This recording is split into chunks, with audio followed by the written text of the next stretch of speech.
కానీ గ్రామాల నుంచి మీకు ఆహారం రాకపోతే మీరు ఉంటారు కదా లోపట. వాళ్ళ సపోర్ట్ ఉంటే కదా మీరు లోపల లోపట ఉంటే. ప్రజల సహకారం ఉన్న రోజులే పార్టీ అవును. నడవగలిగింది. మీకు నడిచింది. ఆహారం పెడితే పోలీసుల నుంచి కేసులు ఇబ్బంది ఉండేవి. ఉండేది. తప్పని పరిస్థితుల్లో వాళ్ళు మీకు ఇచ్చేవారు. వాళ్ళ మీద మీ మీద అభిమానం ఉన్నా. అవును. కానీ పోలీసుల వేధింపులు తట్టుకోలేక ఆహారం ఆపేస్తే మీ వైపు నుంచి కూడా వాళ్ళకి ఒత్తిడి ఉంటుంది కదా. అట్లేం లేదు. హ్మ్. అట్లా ఒత్తిడి అనేది ఏం లేదు. ఎవరిని కూడా అట్లా మేము ఒత్తిడి చేయం. ఒకవేళ అట్లా ఒత్తిడి చేసి మేము తెప్పించుకుంటే మాకు సరిగా అన్నం వస్తుంది అనేది లేదు. అంటే ఇబ్బంది పెట్టి వాళ్ళని అన్నం కానీ తెప్పించుకుంటే లోయపల్లి ఇలాంటి గ్రామంలో మీ బాధితులు చాలా మంది ఉన్నారు. మా బాధితులు అంటే మీ బాధితులు అంటే ఆహారం అంతక మీ వేధింపులు తట్టుకోలేక చాలా మంది పోలీసులకి వచ్చి ఇన్ఫర్మేషన్ ఇచ్చేవారు. తప్పదు ఇట్లా. అట్లా ఎవరిని కూడా మేము ఇబ్బంది పెట్టింది లేదు. పోలీసులు అంటే డిపార్ట్మెంట్ ఎన్కౌంటర్లు చేయాలని చెప్పి నక్సలిజాన్ని రూపుమాపాలని చెప్పి రకరకాల ఎత్తుగడలతోటి వాళ్ళు వస్తున్నప్పుడు మేము ఇబ్బంది పెట్టి అన్నం తెప్పించుకుంటే అన్నంలో విషయం కలిపిన సంఘటనలు చాలా ఉన్నాయి కదా. అటువంటి ఎప్పుడైనా ఎదురయ్యే నాకేం జరగలేదు. ఉమ్. రాష్ట్ర వ్యాప్తంగా జరుగుతుంది కదా. అట్లా ఇబ్బంది పెట్టి రైతుల నుంచి కానీ జనాల నుంచి కానీ అన్నం ఎప్పుడు తెప్పించుకోము. కానీ అప్పట్లో వార్త ఎందుకంటే లోయపల్లి గ్రామం పేరు ఎక్కువగా వినిపించింది. మూమెంట్లో ఉన్న గ్రామము ఎన్కౌంటర్లలో చాలా మంది లోయపల్లి అనగానే మన నక్సల్స్కి ఒక హబ్బు లాంటిది. ఆ గ్రామంలో చాలా మంది వెళ్ళారు. అదే గ్రామంలో పోలీసులకు అనుకూలంగా మారారంటూ ఒక ప్రచారం జరిగింది. ఉండొచ్చు. ఇప్పుడు ఒక అనువైన ప్రాంతం ఇప్పుడు లోయపల్లె ఉదాహరణ మీరే చెప్పారు. ఆ ఊరంతా మాకు ఉంటుందని నేను చెప్పలేను. పూర్తి మా ఆధీనంలో ఉంటుందని చెప్పలేను. వాళ్ళకున్న సంబంధాలు వాళ్ళకుంటాయి, మాకుండే సంబంధాలు మాకుంటాయి. అదే లోయపల్లి నుంచి బూడిద అనురాధ అని ఒక కాంప్రేడ్ ఉన్నారు. మీకు ఎప్పుడైనా ఎదురుపడ్డారా? కలిసి మా పనిచేస్తారు. టీం మెంబరేగా. మా దళమే ఇద్దరం దళ సభ్యులం. ఇద్దరు కలిసి ఎక్కడ పనిచేశారు? రాచకొండ దళంలోనే పనిచేసినాం. 2003 దాకా తను రాచకొండలోనే ఉంది. 2003 తర్వాత ఆమె నల్లమలకు షిఫ్ట్ అయింది. అక్కడ నుంచి మెదక్ షిఫ్ట్ అయింది. కలిసి మీ ఇద్దరు కలిసి చేయలేదు యాక్షన్ ఎక్కడ? దేవలమ్మ నాగారంలో ఇన్ఫార్మర్ జరిగిన దాంట్లో ఒకరిద్దరు ఇన్ఫార్మర్లను శిక్షించిన దాంట్లో ఉన్నాం. కానీ ఆమె పేరు మీ పేరు ఎందుకండి ఎక్కువ అనిపించేది అప్పట్లో? యాక్షన్ జరిగిందంటే అదే ఇందాక నేను అన్నట్టు ఒక టీంలో ఎంతమంది ఉన్నారు, వాళ్ళ ఎవరెవరైతే చేయగలుగుతారనే డిపార్ట్మెంట్కి ఉన్న నాలెడ్జ్ ప్రకారం వాళ్ళు బయటకు రిలీజ్ చేసేది. అంతేగాని ఒకరిద్దరి పేర్లు వచ్చినంత మాత్రాన వీళ్ళిద్దరే పూర్తి సంఘటన చేసినట్టు కాదు. ఏదున్న పార్టీ నిర్ణయం, అవును, కమిటీ అంతా నిర్ణయించి చేసిందే. వ్యక్తిగా నలుగురు కలిసి చేసిందే కానీ ఒక్కరు ఆధీనం కాదు. ఓకే. మీ దళంలో మీకు సమకాలికులు ఎవరు? మొత్తం నేను రాచకొండలనే ఉన్నది ఏం లేదు. 2001లో రిక్రూట్ అయిన తర్వాత ఒక 3 నెలలు ఇక్కడ ఉన్న తర్వాత కృష్ణపట్టి దళంకి వెళ్ళిపోయాను. అక్కడ 2002 వరకు ఉన్నాను. 2002 తర్వాత అక్కడ ఉన్నాక మళ్ళీ 2003 మళ్ళీ రాచకొండకి షిఫ్ట్ చేసి. రాచకొండలో కానీ కృష్ణపట్టలో కానీ మీకు సమకాలికులు ఎవరు ఉన్నారా? ఆల్మోస్ట్ అందరు సమకాలికులు. అంటే ఏరియా కమిటీ ఉంటుంది. ఏరియా కమిటీ మెంబర్స్ ఉంటారు, వాళ్ళపైన ఏరియా సెక్రటరీ ఉంటాడు. ఏరియా కమిటీ మెంబర్స్ అందరూ కూడా సమకాలికులే. కానీ యాక్షన్లో మీతో పోటీ పడే వాళ్ళు ఎవరు ఉన్నారు? ఎవరికి చెప్పిన పని వాళ్ళు చేసేటోళ్ళు. ఆల్మోస్ట్ ఒక 2 పేరు చెప్పండి. మల్లేష్ ఉండే. మల్లేష్ బాగానే ఉండేది. ఇంకా ఇంకొక మల్లేష్ ఉండే. ఓకే. అంటే మీ దళంలో సాంబశివుడు యొక్క రాజకీయ ఉపన్యాసాలు ఎలాగుంటాయి? ఆయన మోటివేషన్ ఎలాగుంటాయి? బాగుండేది. అంటే తను ఒక 15-14 సంవత్సరాల ఉద్యమ అనుభవము. పొలిటికల్గా బాగానే ఉండేది, మిలిటరీ కూడా బాగానే ఉండేది. తను దాడులలో ఉన్నాడు, మన టీంలో ఉన్నాడంటే ఉన్న క్యాడర్కి అంతా కూడా కొంత మోరల్ సపోర్ట్ అనేది ఉండే. పెద్ద నాయకుడు మనతో పాటు ఉన్నాడు, ఏం కాదులే, మనం తక్కువ మంది ఉన్నా కొట్టగలుగుతాంలే అనే ధీమా అనేది ఉంటుంది. ఒక state secretary, state committee member మనతో పాటు ఉన్నాడు అంటే ఉంటుంది. కానీ యాక్షన్ చాలా ఫాస్ట్గా, నిర్ణయం కూడా చాలా ఫాస్ట్గా ఉంటాయి కదా. ఉంటాయి. కానీ పార్టీలో అంత వేగంగా నిర్ణయం తీసుకోవడం కూడా పార్టీ ఒప్పుకోదు కదా. ఆలోచించి నిర్ణయం తీసుకోవాలి కదా. అంటే దీంట్లో ఏంటంటే ఏదైనా కమిటీ తీర్మానం అనేది ఒక వ్యక్తిగా వచ్చేది కాదు. ఒక జిల్లా సెక్రటరీ ఉండని, స్టేట్ సెక్రటరీ ఉండని ఫాస్ట్గా వస్తాయి, తను ఒక్కడే తీసుకోగలుగుతాడు అనేది ప్రచారం. అంటే ఆ వ్యక్తి పాత్ర లేదని నేను అనను. ఏదైనా వ్యక్తి పాత్ర ఉంటుంది, అందులో భాగంగా కమిటీ పాత్ర కూడా ఉంటుంది. ఏ సంఘటన వెనుక కూడా వ్యక్తి పాత్ర కంటే కమిటీ పాత్ర అనేది ఉంటుంది. అందులో సాంబశివుడైనా కావచ్చు, శాఖమూరి అప్పారావు అయినా కావచ్చు, మాధవ్ కావచ్చు, రామకృష్ణ కావచ్చు, అందరి పాత్ర ఉంటుంది. ఎప్పుడైనా మీరు నల్లమల దళం ఉంది లేదా మెదక్ నుంచి కానీ ఈ దళం పాస్ అవ్వాలంటే మీ రాచకొండ మీద నుంచి దళం పాస్ అవ్వాలి. ఎప్పుడైనా ఒక మంచి కేంద్ర కమిటీకి కానీ వాళ్ళకైనా దారి చూపించారా? చాలా. అంటే 2000 చౌటప్పల్ దగ్గర సంసార్ నారాయణపూర్ దగ్గర క్రాస్ అవుతారు కదా. ఇక్కడ అనేది ఏం లేదు. అంటే వాస్తవానికి 2001లో మెదక్ జిల్లాని ఎత్తేసినప్పుడు మాధవ్ అక్కడనే ఉన్నాడు. ఇక్కడ మెదక్ జిల్లాలో మెదక్ ప్రాంతం నుంచి నల్లమలకు రావాలైనా ఎవరైనా రాచకొండ దళాన్ని అప్రోచ్ అయ్యి రావాల్సిందే. మెదక్ నుంచి వచ్చిన తర్వాత సిద్దిపేట ఈ ప్రాంతం నుంచి భువనగిరి ఆలేరు దళం టచ్ అవుతుంది. ఆలేరు దళం తర్వాత రాచకొండ దళం, రాచకొండ దళం కనగల్లు, కనగల్ దళం తర్వాత కృష్ణపట్టికి, కృష్ణపట్టి అంటే నల్లమలకు టచ్ అప్పుడు. అట్లా 1 by 1 ఎవరి పరిధిలో వాళ్ళు తీసుకుపోయి అప్పచెప్పాల్సిందే. అలా ఎవరికైనా చెప్పారా? మాధవ్ వచ్చినప్పుడు మేము తీసుకుపోయినాం. రాచకొండ దళం మేము రిసీవ్ చేసుకొని ఆలేరు దళం వాళ్ళు మాకు అప్పచెప్తే మేము కనగల్ దళం అప్పచెప్పినాం. మాధవ్ని మీకు ఆలేరు దళం హ్యాండ్ ఓవర్ చేసింది. అవును. ఈ టైంలో ఎక్కడ ఎలా తీసుకొచ్చారు?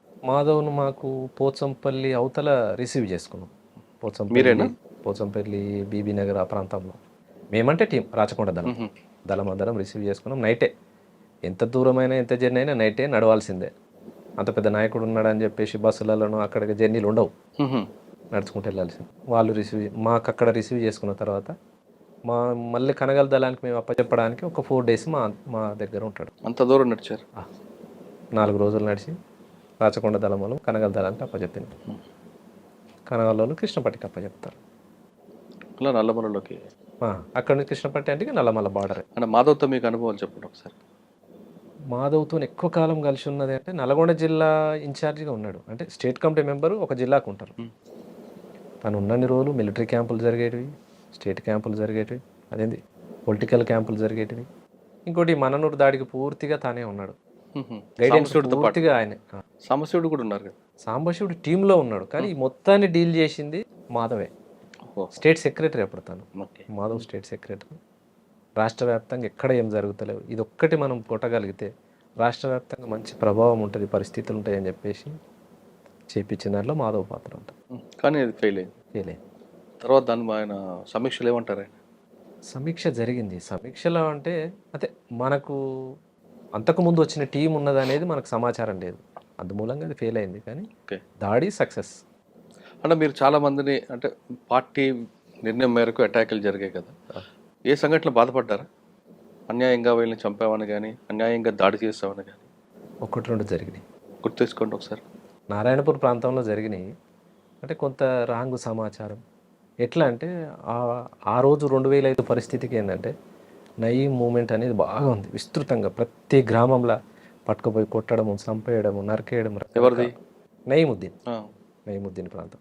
డిపార్ట్మెంట్ కంటే ఎక్కువ నయీముద్దీన్తో ఇబ్బందులు పడ్డ గ్రామాలు ఎక్కువ, కుటుంబాలు ఎక్కువ, చిన్న భిన్నమైన కుటుంబాలు.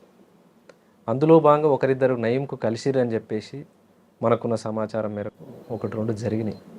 తర్వాత ఆ కుటుంబాలకు వెళ్ళి కలిసి కూడా చెప్పిండ్రు. అది కాకుండా ఇంకా 1-2 జరిగినాయి అంటున్నా, పూర్తిగా తప్పిదాలన్నీ. అంటే ఆ సంఘటన బాధపడ్డారు, తప్పు చేసామని క్షమాపణ కూడా అడిగారు. మీకు మీరు పనిచేస్తున్న టైంలో బాగా టఫ్ ఇచ్చిన పోలీస్ ఆఫీసర్ ఎవరు? ఇబ్రహీంపట్నం ప్రాంతంలో సిఐ కిష్టయ్య ఉండే. కిష్టయ్య బాగా ఇబ్బంది పెట్టిండు ఆ గ్రామాలని. యాచారం బెల్ట్ నుంచి యాచారం, మంచాల, ఇబ్రహీంపట్నం, సాగర్ రోడ్, కిష్టయ్య గౌడ్. రైట్.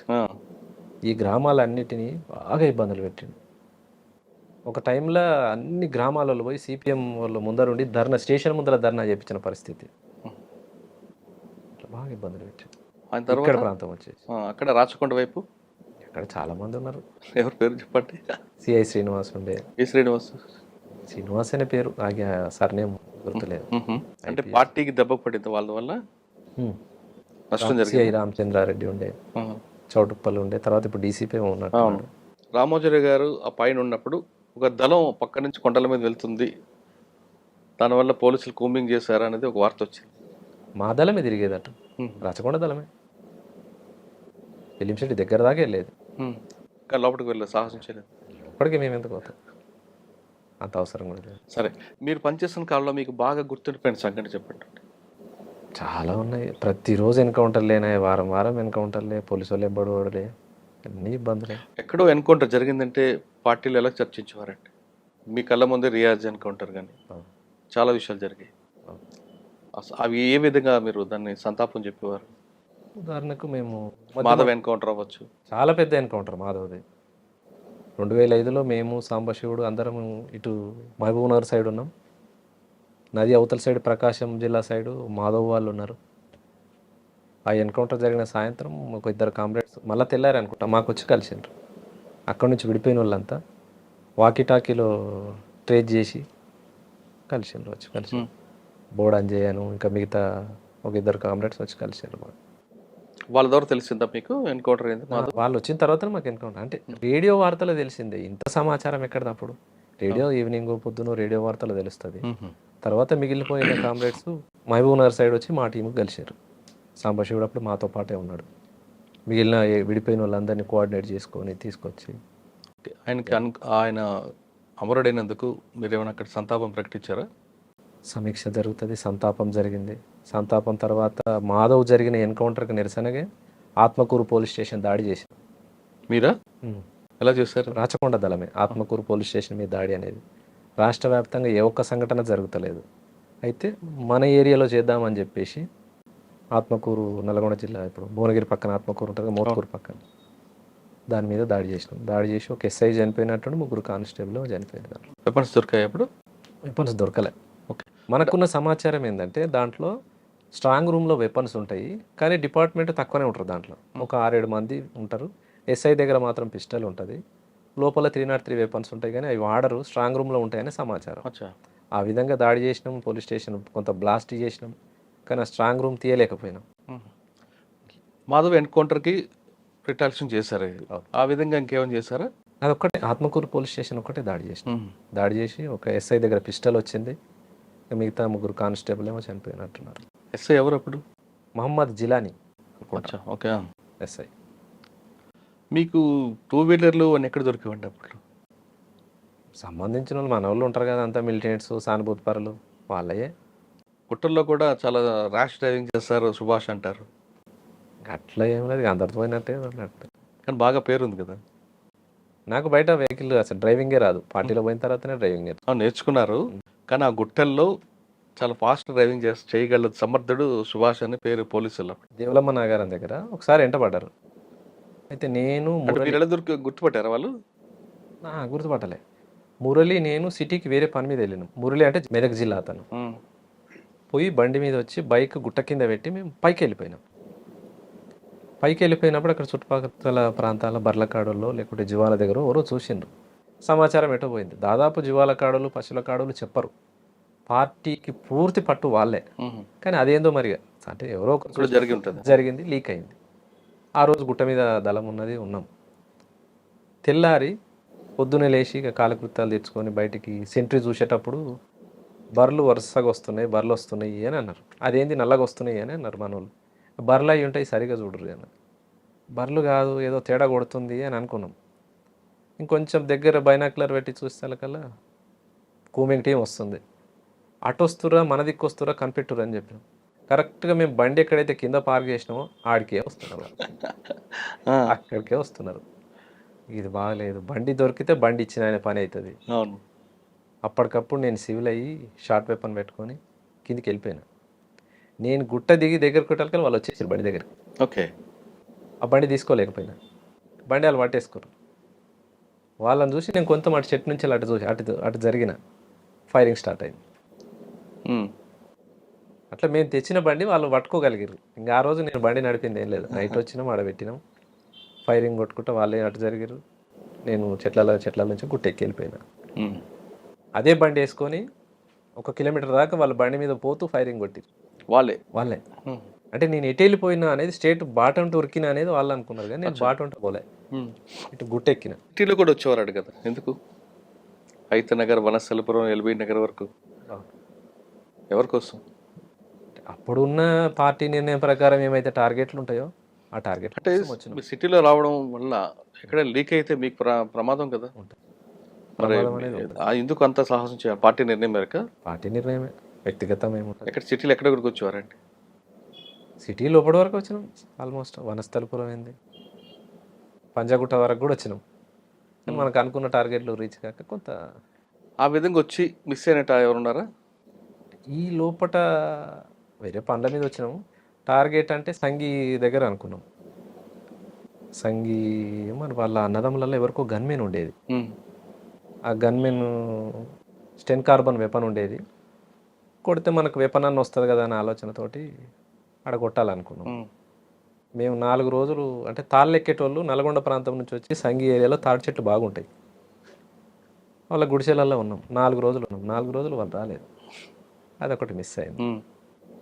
ఇంకా ఇంకొకటి డిఆర్డిఎల్ దగ్గర సెక్యూరిటీ ఉంటుంది కదా, అవును. వాళ్ళ దగ్గర ఎస్ఎల్ఆర్లు ఉన్నాయని చెప్పేసి మనకు మిత్రుడు చెప్పిండు. ఇక్కడ ఎవరో సెక్యూరిటీ ఉంటున్నారు, ఆ టార్గెట్ చేస్తే మనకు ఒక 5-4 ఎస్ఎల్ఆర్లు వస్తాయి అనే సమాచారం ఇస్తే మన వాళ్ళు, అంటే డిఆర్డిఎల్ అని తెలియదు. మ్మ్. ఆ కామ్రేడ్ వచ్చి జిల్లా కమిటీ వాళ్ళకి చెప్పినందుకు జిల్లా కమిటీ వాళ్ళు నాకు చెప్పి నువ్వు ఒక టీం వేసుకొని పో, అక్కడ ఏదో 4-5 వస్తాయట మనకు ప్రయత్నం చేస్తే అనేసి అంటే టీం ఎంగేజ్ అయ్యి వచ్చినాం. తీరా చూస్తే అది డిఆర్డిఎల్. మ్మ్. అక్కడ కొట్టి మనం ఎక్కడ ఎస్కేప్ అవుతాం, ఇది కష్టం, అసలు మన పని అవుతుందని చెప్పేసి దాన్ని రిట్రీట్ చేసుకున్నాం. అందులో భాగంగా అంతకన్నా ముందు 2005 కంటే ముందు హైతనగర్ రిక్కీ చేసినాం. Hayathnagar police station, Keesara police station, Maheshwaram police station, Kandukur police station, outskirt జిల్లాలల్లో అంటే సిటీ అవుట్స్కట్స్ ప్రాంతాల్లో ఉన్న ఈ పోలీస్ స్టేషన్లో రిక్కీ చేసుకున్నాం. మ్మ్. ఈ 5 పోలీస్ స్టేషన్లలో ఏదో ఒకటి దాడి జరగాల్సి ఉండే, మ్మ్. కానీ లోపల నల్లమలలో ఎన్కౌంటర్ అయ్యి అప్పుడున్న స్టేట్ కమిటీ మెంబర్ చనిపోవడం, రకరకాలుగా కొంత డిస్టర్బెన్స్ జరిగి ఆగిపోయినాయి. లేకపోతే ఈ 5 పోలీస్ స్టేషన్లలో జరిగేది. మీరు పంజాగుట్టకు వచ్చి షాన్బాగ్ దగ్గర ఒక centre committee member Thakkadipalli Vasudevarao alias Ashan కలిశారని వార్త ఉంది, వాస్తవం? అంటే ఆశన్ననే అనేది నాకు తెలియదు. ఇప్పుడు పార్టీ పలానా మనిషిని మీరు కలిసి రావాలి, మాట్లాడేది ఉంది, పోయి రండి అని అంటారు, పోయి వస్తాం, వచ్చారా? పోయి కలిసి ఉంటాం. కానీ తన ఆశన్న అనేది ముందు చెప్పరు. మ్మ్. ఆ, వచ్చిన తర్వాత కలిసారా లేదా? కలిసిన, కానీ తాను ఆశన్న నాకు కూడా తెలియదు. ఇప్పుడు సుదర్శన్ ఒకసారి కలిసిండు, అంతకుముందు ఇంకో స్టేట్ కమిటీ అతను ఒకసారి కలిసిండు, మ్మ్. అట్లా చాలా మంది కలిసిండ్రు, కానీ తానే ఆశన్న అని నాకు తెలియదు. ఆయనతో కలిసి ఏం మాట్లాడారని? ఏమన్నా అప్పుడు ఏం మాట్లాడినా షాన్బాగ్ హోటల్ ఉండొచ్చు. సిటీలో పంజాగుట్ట దాటి కూడా వచ్చారా మీరు? వచ్చినాం, ఎంతవరకు వచ్చారు? సిటీ అంతా తిరిగేది. సివిల్ కదా, ఎవరు గుర్తుపడతారు? సివిల్ వచ్చి కుకట్పల్లి ఆల్విన్ కాలనీలో అక్కడ కొంత షెల్టర్ తీసుకున్నారా, వాస్తవం? నేను రాలేదు. మీరు అలాదా? నేను రాలేదు. కుకట్పల్లి ఆల్విన్ కాలనీ నేనైతే ఇటైతే రాలే, కుక్కట్పల్లి సైడ్ పంజాగుట్ట లాస్ట్ పంజాగుట్ట వచ్చింది. అదే కుకట్పల్లి పంజాగుట్ట షాన్బాగ్ హోటల్ దగ్గరికి వచ్చారనేది అప్పుడు వార్త వచ్చింది. ఆశాన్ని కలుస్తున్నారు వీళ్ళని. సిటీ ప్రాంతం కూడా నాకు అంతకు తెలిసిందేం కాదు, ఎవరైనా తోడు తీసుకొని వచ్చేది తక్కువ. మీరు ఒక లక్ష్యం కోసం వెళ్ళారు, చేశారు కొంత, మరి ఎందుకు బయటికి ఎందుకు వచ్చారు? పోలీసులు వేధింపులకా, లేదంటే మీ కుటుంబం మీద ఉన్న మమకారమా, లేదా కేసులు ఎక్కువ అవుతున్నాయనా? కుటుంబం మీద ప్రేమనే అంతే. ఇంకా కేసులు ఇబ్బందులు అనేటివి ఉన్నన్ని రోజులు అవి ఉంటాయి, ఎప్పటికి ఉండే ఉంటాయి. ఓకే. కుటుంబం మీద ప్రేమతోనే. అప్పుడేమన్నా రమ్మానన్న? వాళ్ళు ఎప్పుడైనా రమ్మంటారు, చేసిన కాడికి చాలు, ఇంకెందుకు వచ్చేసి అనేది చెప్తారు వాళ్ళు. మీరు వర్గ పోరాటం కోసం వెళ్ళారు, కానీ కన్న తల్లి వీళ్ళెందుకు కేసులు వేయి పోలీసులు బూతులు తిడుతుంటే బాధ అనిపించలేదు ఎప్పుడు కూడా? ఉంటుంది, బాధ ఉంటుంది.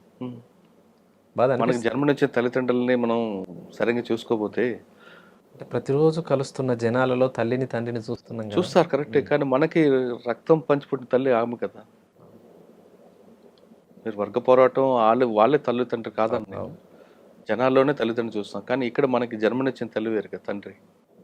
వాస్తవం అన్నట్టు మీలాంటి వాళ్ళు లోపలికి వెళ్ళడం వల్ల, అంటే మీరు ఒక మంచి ఉద్దేశం వెళ్ళారు, దాంట్లో ఎవరు తప్పట్టరు. మీకు అందరికి కూడా కన్న తల్లి కన్నా ప్రజలే, అమాయకులే ప్రజలే మీకు వాళ్ళే తల్లిదండ్రులు. కానీ ఇక్కడ ఈ తల్లిదండ్రులు మనకి జన్మనిచ్చిన వాళ్ళు కూడా బాధపడతారు కదా. మీ మీద కేసులు పెట్టి మిమ్మల్ని వేధించడానికి పోలీసులు వాళ్ళని తీసుకెళ్ళి బూతులు తిట్టడం, కొట్టడం అని చేస్తున్నప్పుడు ఈ రకమైన ఇబ్బందులు ఉంటాయి అనేది ఆల్మోస్ట్ అందరికీ తెలిసిందే, అవి అనుభవిస్తున్నాయే. ఒక ఉమ్మడి ఆచరణ, ఉమ్మడి ఆశయం కోసం పోయినప్పుడు మన కుటుంబం పడే బాధలు ప్రజల్లో బాధల భాగమే తప్పితే వ్యక్తిగతంగా దాన్ని చూసిన వాళ్ళ బాధ ముందు ఈ బాధ మనకి ఎక్కువ కాదు. ఎప్పుడైతే వ్యక్తిగా ఫీల్ అయ్యి నా కుటుంబం ఇంత బాధపడుతుందనేది ఎప్పుడైతే ఫీల్ అవుతామో ఇక ఉండడానికి సిద్ధపడరు పార్టీలో. సరే, ఆ విషయం పార్టీకి చెప్పి వచ్చారు బయటికి? చెప్పిన. పార్టీ అనుమతి ఇచ్చిందా? మరి అనుమతి ఇవ్వరు, వద్దు అని అంటారు. పార్టీ ఎప్పుడైనా వద్దని అంటారు. ఎందుకు అని అంటే ఇంతకాలం పార్టీలో జర్నీ చేసిన తర్వాత మీరు బయటికి వెళ్తే బతకలేరు, అంటే రకరకాలైన ఇబ్బందులు ఉంటాయి. ఇంకోటి నల్గొండ జిల్లాకు వచ్చిన ప్రాంతం, అంటే మా నల్గొండ జిల్లాలో పనిచేసినాం కాబట్టి ముఖ్యంగా నయీముద్దీన్ తోటి రకరకాల ఇబ్బందులు ఉంటాయి, అవన్నీ ఫేస్ చేయలేరు, వద్దని చెప్తారు. వద్దని కూడా చెప్పారు. ఎవరి ద్వారా సరెండర్ అయ్యారు మీరు? డిఐజీ ఈశ్వర్ రెడ్డి అని ఉండే. అవును, ఆయన దగ్గరికి ఎవరి ద్వారా వెళ్ళారు? వాళ్ళ రిలేటివ్ రామన్నపేట ఎమ్మెల్యే ఉండే, అప్పుడు రామన్నపేట కాన్స్టిట్యున్సీ ఉండే. ఓకే. ఉప్పునుతల పురుషోత్తం రెడ్డి అని, ఆయనను కలిసి మా ఫ్రెండ్స్ ఉండే ఒకరిద్దరు, మా ఫ్రెండ్స్ ద్వారా పురుషోత్తం రెడ్డి దగ్గరికి పంపిస్తే పురుషోత్తం రెడ్డి గారు వాళ్ళకి రిలేటివ్ అవుతాడు, బామ్మడితో బావనే అవుతాడట. ఆయన మా వాళ్ళకి చెప్తా మీరు వెళ్ళండి అని చెప్పేసి, అంటే నేను పోలేదు, మా నాన్న మా ఫ్రెండ్స్ వాళ్ళని పంపిస్తే ఆయన చెప్పిండు. అట్లా ఈశ్వర్రెడ్డి గారి దగ్గర సరెండర్ అయ్యాను. ఓకే.